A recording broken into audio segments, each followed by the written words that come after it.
Hi, welcome to Sue Marie P. My name's Sue and I love sharing how to make simple breads, sometimes with spelt flour, buckwheat flour. Today I'm going to do one with sorghum flour. It's got a lovely high top. I'll pop a photo up above.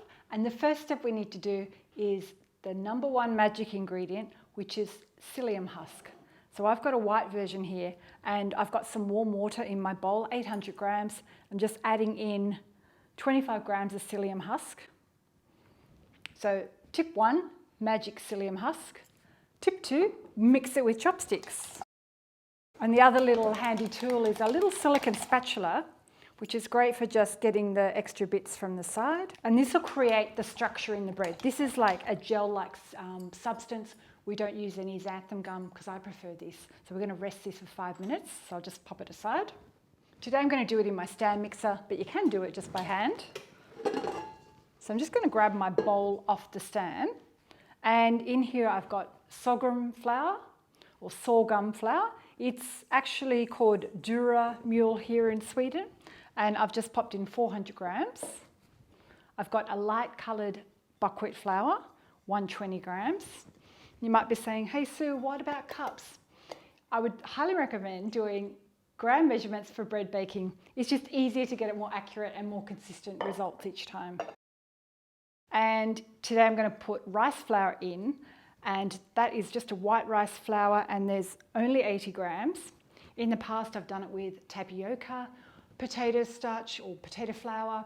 Into that I've got some salt, 10 grams, and dried yeast, 7 grams of dried yeast. So that's all the dry ingredients. Now you can add extra spice if you like. Here in Sweden we can buy something called a bread spice, so you can add that in. You can add fennel, cumin, whatever you like, but we'll just keep it simple today. So I'm just whisking those together. That's just to help combine all the flour blends. And on the stand mixer here, I've got my dough hook ready and attached. I'm just going to clip that on. For the next step, I've just zoomed you in. So here's my psyllium husk mix. And it's really gel-like now when it's dissolved. And I'm going to pour all that into my flour mix. And then into that, I'm going to add a little sweetener today. This is 30 grams of maple syrup. If you don't have maple in the house, you can use another kind of liquid sweetener, like honey. If you're vegan, you can use agave or something like that. And in here, I've got 40 grams of olive oil. So that's my liquids, and that will just help give the bread a lovely texture and be nice and moist. So we're going to mix that all together. I do it on low to start with, and then I'll get it a little bit faster. And we just need another bowl that I've oiled on standby, and we're going to place that into there once it's all mixed together. Just going to stop and scrape it and just ensure that there's no dry bits down the bottom. I think I'm going to need it for about 5 minutes.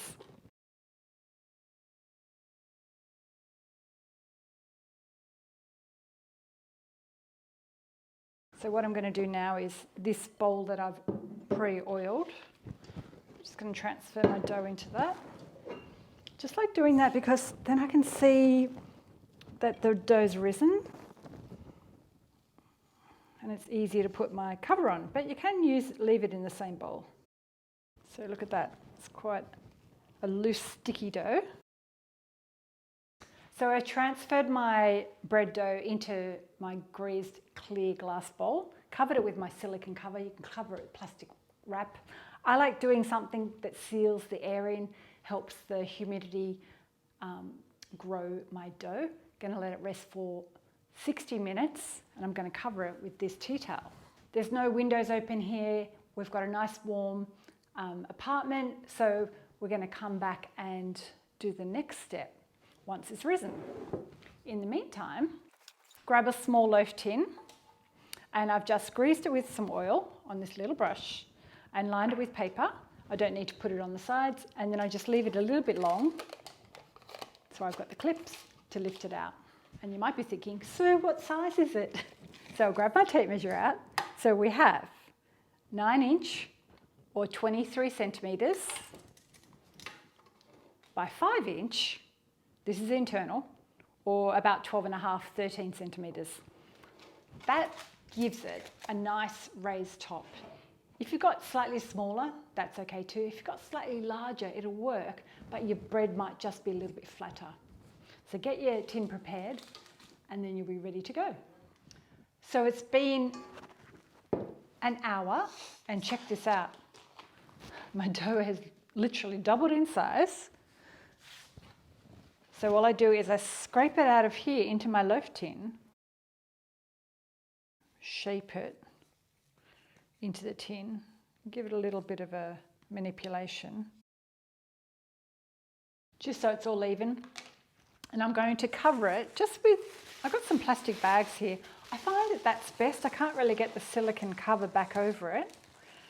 So I just, if I can get this on, take those off. Just to stop the tops drying out. Actually, what I'll do, I'm going to reverse that. I'm going to grab my oil back, just brush some oil on the top, and then our plastic bag won't stick. Okay, that's better. I'm just going to sit this here for another 20 minutes, and in the meantime, I'm going to start heating up my oven. So I'm going to start heating it up at about 190 degrees C with a fan. Sorry, the oven temperature should be 220 degrees C with a fan. So it's quite hot. We start it hot and then we reduce it during the baking. My oven's nice and hot. Time to start baking the bread. I'm going to slide this plastic off and it should come off easily because I greased the top. And it's very, very full. Just to save any spills, I'm going to bake it on this tray. I'm going to bake it high for 20 minutes and then drop it back to 190 degrees for an extra 30 minutes. So the first bake is 20 minutes. So another tip, the first 15 minutes are really crucial when baking your gluten-free bread. So to get that extra spring, it's important that the oven is really warm and you can create that lovely loaf look. So that's why we bake it high for the first 20 minutes and then I drop it back. You can do it just depending on your oven. You might want to gauge, you might want it at 200, but I'm going to pop mine to 190. I think that'll be enough for my fan-forced oven. And I can't wait to slice it open for you. So my bread's been out of the oven for about, whoops, that's hot, for about 15 minutes. And I'm just going to remove it from the tin. And what I like to do is I like to rest it overnight before I cut into it. You can, if you're in a hurry and you really want a slice of bread, wait at least 3 hours. But I don't like a hard, crunchy crust. I like a soft crust. So I always cover it with my tea towel, let it rest here on the bench until it's completely cool. And then you have a really perfect soft crust. And I'll come back once it's completely cooled, slice into it, and we can have a look on how good it looks. My bread's completely cooled, so now I'm going to slice it for you. And I'm just going to do it right in the middle so I can show you what it looks like. And I've got a bit of a muffin top on my loaf today. Look at that. How good does that look? We've got this lovely texture and it's soft. I'll slice another slice so you can have a look.